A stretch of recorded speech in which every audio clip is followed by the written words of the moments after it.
Hang it up, hang it up. I'm not being biased. If I'm 100, if Tank got his ass whooped, I'm gonna say, you know what? He got his ass whooped. You know, that Tank is over. He had the lessons, getting his lessons of what he got to do to take us the rest of the way. This former world champion boxer is accusing Gervonta Davis of ruining the sport. Floyd Mayweather shared why he thinks Gervonta "Tank" Davis is on the decline. He talked about Davis's recent match with Roach, saying it showed that Tank isn't as sharp as he used to be and has lost the hunger to stay at the top of boxing. Got his ass whooped. Easy fight from what I see. And did the guy come out aggressive? I say it probably was 4 rounds the guy he could have got, but 8 rounds he's getting outboxed. Turn. The name of the game is boxing. The name of the game is not slugging, because when the fight game is over, when boxing is all over, and you hang it up like me. At the same time, Tank Davis has said openly that Floyd Mayweather never wanted any fighter to outshine him. In an interview, Davis mentioned that Floyd didn't want anyone to be greater than he was. This shows how Davis views Mayweather's attitude toward rising stars. Things can get tense between a mentor and a rising star, especially when the younger fighter starts reaching the same level. Davis's remarks suggest there's building tension, shaped by rivalry and the need to defend a legacy. First of all, Floyd don't never want to see no one like a fighter do better than them. How the say Terrence Crawford should fight? Finna be there. That don't make no fucking sense. He don't never want to see nobody be better than him. I'm telling you. You next in line. This one you next in line. Is there like a The last question, guys. is there like a love-hate for Floyd though? Like you love the fighter? Yeah, I love the fighder. Like, I ain't gonna lie, if he was like chill, like he'll be the smoothest. But he's not. You know what I mean? He's a great fighter. And my bad. And he cause I don't want to say like he's just a scumbag, but it's like he's a great fighter, and sometimes he can be good, but it's like it's always I'm this. Former world champion Holly Molina has taken aim at Gervonta Davis, saying Tank has damaged the sport of boxing. Her remarks touch on a wider conversation about how the sport is changing and the influence current fighters have on its image. Many believe boxing has become too focused on money, drifting away from its original spirit. Malinga's opinion adds to the growing debate over the future direction of the sport. This former world champion boxer is accusing Gervonta Davis of ruining the sport. What do you guys think? And who do you think the former world champion is? It's none other than Paulie Malignaggi, or I don't know how to say his name, honestly. I just know that he had that whole thing with Conor McGregor, and then he couldn't even beat Artem Lobov in bare knuckle boxing, so take his words with a grain of salt. But obviously, I do agree with him to some extent. Gervonta Davis has all the skills in the world, but he's not taking the most competitive fights, you know? Roach, if he had made 4 or 5 defenses at 135, you'd be selling me a little bit. I'd be curious. But no, you're just recycling the same champion. You're not even progressing. You're killing the sport to line your pockets. I defend the sport. I want the best matchups possible. You're not going to entertain me with the B-level matchups just because they're pay-per-views, which makes a lot of sense. You know what I mean? I'm not paying for it. You know, I'm going to stream it like I would think most people are. But yeah, Gervonta Davis, I wouldn't say he's ruining the sport. I think Floyd Mayweather ruined the sport because every boxer after him just wants to get the easiest fight with the most amount of money. Some experts think Floyd Mayweather may have been jealous of Tank Davis, pointing to signs of tension between them. They suggest that Floyd's drive to compete might have influenced how he handled his role as a mentor. When a protege begins to rise and match the mentor's success, jealousy can lead to problems, especially if the mentor feels their legacy is being challenged. Actually need to be thankful that your product got pushed out there, because had it not been, Tank might have been fighting in rinky-dink boxing clubs, bruh. We may have never got the opportunity to know who Tank Davis really was. So let's go ahead and start there. Now, Tank, early on, you heard him. He only getting about 10 racks a fight. Floyd is making it to where, yeah, I'm going to get your mama out this hood, but I'm going to have you on your knees crawling back to me. You feel me? You're going to have to get in where you fit in to really earn this bag the same way I did. But what I think was happening was I think that Floyd Mayweather Jr. was getting a little tad bit jealous of Tank. He saw the potential. He knew what dude was capable of. And when you got a fighter like Tank Davis, You don't put him in a position to take a L. You put him in a position to win every fight, to grow the brand. Ultimately, this is your product. Ultimately, you're getting money off of this. After Gervonta Davis's fight with Lamont Roach, many fans felt let down and began to doubt his abilities. People noticed that Roach, who isn't a big name, challenged Davis more than anyone expected. This raised questions about how well Davis prepared and how focused he really was. The unexpected struggle has started new discussions about his training and future, with both fans and experts rethinking what to expect from him going forward. Tank Davis versus Lamont Roach goes to a majority decision draw, with Tank retaining his WBA lightweight title. Now, I did not score this fight a draw. I had it 7-5 to Lamont Roach. I thought he had the ring generalship and effective pressure. He was landing the jab and effective combinations. Tank, as usual, had a very low output, and he was relying on one big shot. I gave Roach the first 3 rounds, Tank the next 3 rounds, and then Roach 4 the last 6 rounds to win the fight. Not to mention, Tank did take a knee in the middle of the fight. By rule, that should have been considered a knockdown. Yes, it was to get his mouthpiece, and that's why they didn't rule it a knockdown. But anytime a fighter takes a knee, that's a knockdown. And that would have given Roach 1 more point to win the fight. Now, I'm sure they'll run it back. Lamont Roach absolutely deserves a rematch. He just had the fight of his life. He wasn't scared to go toe-to-toe with Tank. Landing his combinations, the bigger counters, and the more effective shots. He definitely deserves a second payday. Now, in the co-main event, Gary Antoine Russell put on an amazing performance. I think he won 11 or 12 rounds against Ryan Valenzuela. Great hand speed, good combinations, masterclass to win the WBA title. And then in the featured bout, Alberto Puello beat Sandor Martin to retain his WBC title. He landed the cleaner left hands, definitely won the last 2 to 3 rounds to edge the fight. But overall, good card. I do think Roach won the fight though. People in the boxing world have pointed out a clear double standard. When Floyd Mayweather left Bob Arum's promotion, it was praised as a smart move. But when Gervonta Davis tried to leave Mayweather Promotions, many called him disrespectful. This difference shows how tough it can be for fighters to make career decisions.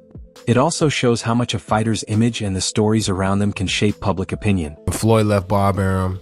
It's good for them to do it and become their own boss. And then if another guy does it, it's not good for the sport. He's disloyal. And what's wrong with Tank saying he want to be his own boss? And honestly, I've been there. The relationship between them two is very toxic. It's a toxic relationship. It's up and down and up and down. And I'm not going to elaborate to everything that I know, but it's a very toxic relationship. And that's why when I tweet stuff, I don't tweet often, but when I tweet, I may fire off 50 tweets in the day. And that's why when I tweeted certain things about the relationship, Tank retweeted it because he knows. Like, I'm not just going to say what it is. It's a very toxic relationship. It's back and forth. And I think it will serve him best to go and be his own boss. Adrien Broner shared that Gervonta Davis once told him he felt unsupported.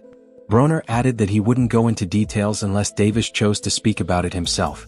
This hints that Davis may have had worries about his career early on. Feeling alone or unheard can impact how a fighter performs and thinks, showing just how important solid support is in the world of pro sports. No, I haven't talked to him about it, but we talked about it before. We talked about it a few times, but now that he is doing his own thing, I hope the best for him. I hope he is as big as the world. I don't care, I just want to do good. He keeps alluding that there was something wrong there, that he wasn't happy with the support that he was getting. Is there something there from what he's saying, from what your relationship with him? That's not really for me to come out and talk about. I'll wait until he's comfortable with saying and letting people know his business. But now that he's on his own, I hope it will. Gervonta Davis has publicly revealed how much he's made from his fights, breaking away from Floyd Mayweather's habit of keeping such details private. By doing this, Davis is showing he wants to be open and in control of his own path. It's a bold step that challenges the usual way things are done in boxing, where money and contracts are usually kept quiet. A lot of you guys are talking about what Gervonta Tank Davis said, talking about him pricing himself out, saying that he won 150 M's for his rematch with Ryan Garcia. Y'all want to know what I think about that whole video? It looks like Gervonta is on the outskirts. Listen, man, where everything is happening, dude, all these fights are being made over there. It just looks like Gervonta is on the outskirts looking for the perfect op. But at the same time, talking about how big of a brand he is, how much of a product he is, how much he's worth, 150 M's, I get all that. But here's the thing. What I than trying to say. Us as boxing fans, we're very satisfied with the product we're getting. We get a lot of crazy matchups. And I'm going to tell you this again. The money isn't in the superstar, it's in the matchups. Case in point, Devin Haney, a product by himself. Many people, it's proven that he's not a big pay-per-view star, right? But Devin versus Ryan Garcia is a big fight. Devin versus Teofimo Lopez is a big fight. You get what I'm saying? After their split, Gervonta Davis described Floyd Mayweather's behavior as toxic, saying it hurt his growth both personally and professionally. By using the word toxic, Davis made it clear that the environment was more damaging than supportive. Comments like these can influence how the public sees their relationship and shed light on the challenges athletes deal with in managing professional bonds. I gotta do that. A lot of people don't know that what Floyd do. He said. So you feel like it was a sub, like he was subbing you, like he was going at me. He was going at me, and I knew for sure he was going at me. That's why I went at him. There's no reason for me to go at Floyd. Yeah, that's what I was thinking. Cause I feel like y'all got, I wouldn't say love and hate, but it's been like the last interview you showed them love. This week it was whatever. But is that sometimes like, you know, is it just like big bro, little bro seeing things different, or what is it to you? No, Floyd don't never. He felt as though I'm at that point where as though I passed him. And I'm doing it at a young age. Wait, like when Floyd was 29, you'll see, bro. Yeah. That deal that I'm talking about. Yeah. Oh, that's a part of the deal. He don't know about that yet. But that's bigger than his deal. Damn. Wow. And I'm just releasing it. Exclusive. That's exclusive. Bigger than Floyd deal? Yeah. Ain't no cap, nigga. That's a lot of bread.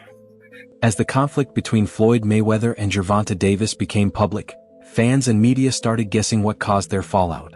Sean Porter shared his thoughts, saying it was a mix of personal claims, money issues, and career disagreements that created a messy situation, one that kept everyone in boxing paying attention. It's public knowledge that Tank and Mayweather have had issues. It's public knowledge that they're not in a contract anymore. And it's public knowledge that Tank has moved on and is trying to, for the sake of words, separate himself from the umbrella of being under Mayweather. But Mayweather was there. Mayweather was there. Why wasn't? No. It wasn't because you wasn't trying to take away from a moment. It was because you weren't sure what that moment was going to look like. Analysts have raised concerns about the quality of Gervonta Davis's opponents, suggesting his team may have picked fights that worked in his favor. This approach might hold him back from facing tougher tests, which could slow down his progress as a fighter. Critics argue that facing stronger opponents is key to his growth and earning respect in the boxing world. Gervonta "Tank" Davis is one of the most overrated fighters in the sport of boxing right now, and not because of his skills, but because of his resume, and resume does matter. In my opinion, he's a victim of what I call Terrence Crawford syndrome, where you have a really bad promoter who only wants you to fight in promotion fighters who you know that they can 100% beat. If Tank Davis wants to be great, he's going to have to fight one of the other champions in the two divisions that he fights in, 135 pounds and 140 pounds. I'm going to list off all the champions in those divisions and tell you if I think he can beat them or not. So first we got the only other full champion in 135 pounds, Shakur Stevenson. If they fought, I think Tank has a good chance of maybe knocking him out in the later rounds. But if I had to bet my house on it, I would say Shakur Stevenson would beat him in a close decision, and it would end up probably being a boring fight. But I think Shakur has the skills to beat Tank Davis over a long 12-round fight. Now we have Subriel Matias, who's a scary Terminator-like fighter who gives up the early rounds to come on later and drown you in those later rounds. But he's very stiff, and he doesn't have very good footwork at all. I think Tank Davis will probably, box his face off for most of the 12 rounds. There might be some trouble in the late rounds. But if Tank can stay out of trouble, I think this is one of the few champions that he would beat, but I don't think he would fight him. Coach Calvin Ford has been a major part of Gervonta Davis's boxing career from the beginning, acting as both his trainer and mentor. His consistent support has helped shape Davis into the fighter he is now. Ford's influence isn't just about boxing skills. He's also helped Davis build discipline, focus, and mental strength. As well as your boxing progress, who you have been invested with from the outset. Tank has been with Coach Calvin Ford since he was, I think 8 or 9, which is crazy. And the relationship that those two have is an enormous factor. Tank trusts Coach Calvin to give him the right advice, and that has been proven to be a good position, a good place to put your trust, because as of yet, he hasn't given any bad advice. He's very calm in the corner. He knows when to tell Tank to turn it up.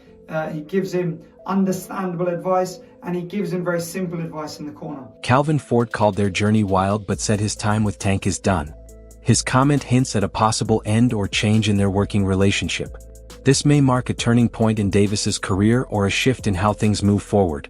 In sports, changes like this are normal as careers grow and roles evolve. My journey's crazy.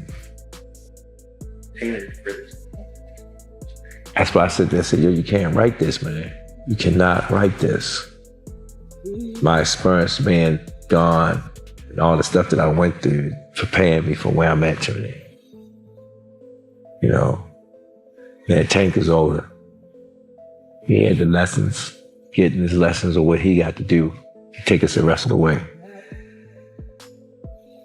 And this is his take us the rest of the way fight.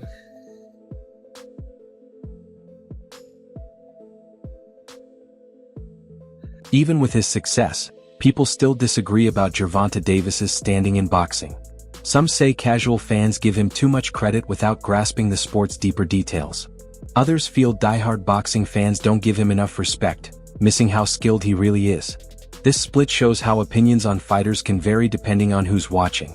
Davis continues to be a major topic of debate among fans and experts alike. He said Tank, he's still on the air? He said Tank is... Hey, yo, they did Max Kellerman dirty for real, but go ahead, bro. He said Tank is overrated by people that don't know boxing, and he's underrated by people that do know boxing. And what he That's buzz. What he meant by that That's buzz. is that... I agree with that. What he meant by that is that if you don't know boxing, you don't know who's Tank. Gervonta Davis has openly expressed his frustration with boxing, calling it trash and saying he's no longer interested in titles or awards.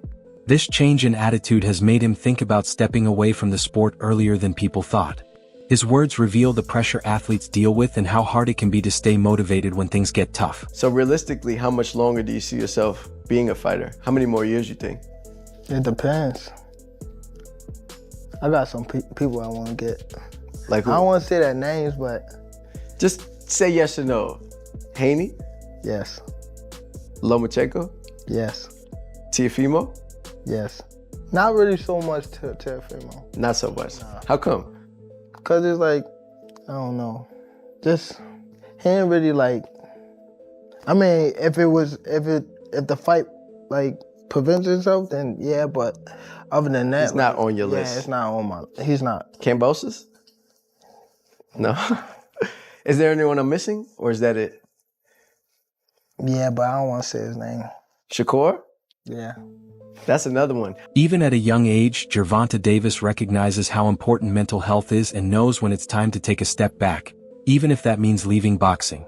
His openness shows a growing trend among athletes who are putting their well-being first. By sharing his struggles, Davis could encourage others to pay attention to their mental health and reach out for help when they need it. That's why I don't want to box no more. I want to do therapy, right? But I feel as though if I do therapy, it will lose the fire that I have inside me. I want everything out of me, West, though. I don't never think about fighting again. I don't think about even getting angry, you know what I mean? Because I have two girls, two daughters. I'm wanting to be much softer, you know what I mean? Be more humble and things like that. Shout out to Tank Davis saying that he's going to go to therapy because he wants to soften up for his daughters and he wants to let go of the anger. And yes, although maybe the anger served him in his boxing career, it's not currently serving him now at the moment being the father. So shout out for Tank Davis. That's a real man. A real man is willing to be gentle in a tough, cruel world, right? It doesn't take much for us to be angry in the angry world. It takes a lot of courage for us to soften up and shine our light, whereas we've been maybe in darkness our whole lives, or maybe our darkness got us to success, right? So like Tank Davis obviously became successful, put in the anger towards boxing, but now he's on this next level of life and stepping into his therapy era, which I love to see. So shout out to Tank Davis for stepping into your healing era. Let's go. That wraps up today's video. Thanks for watching and catch you in the next one.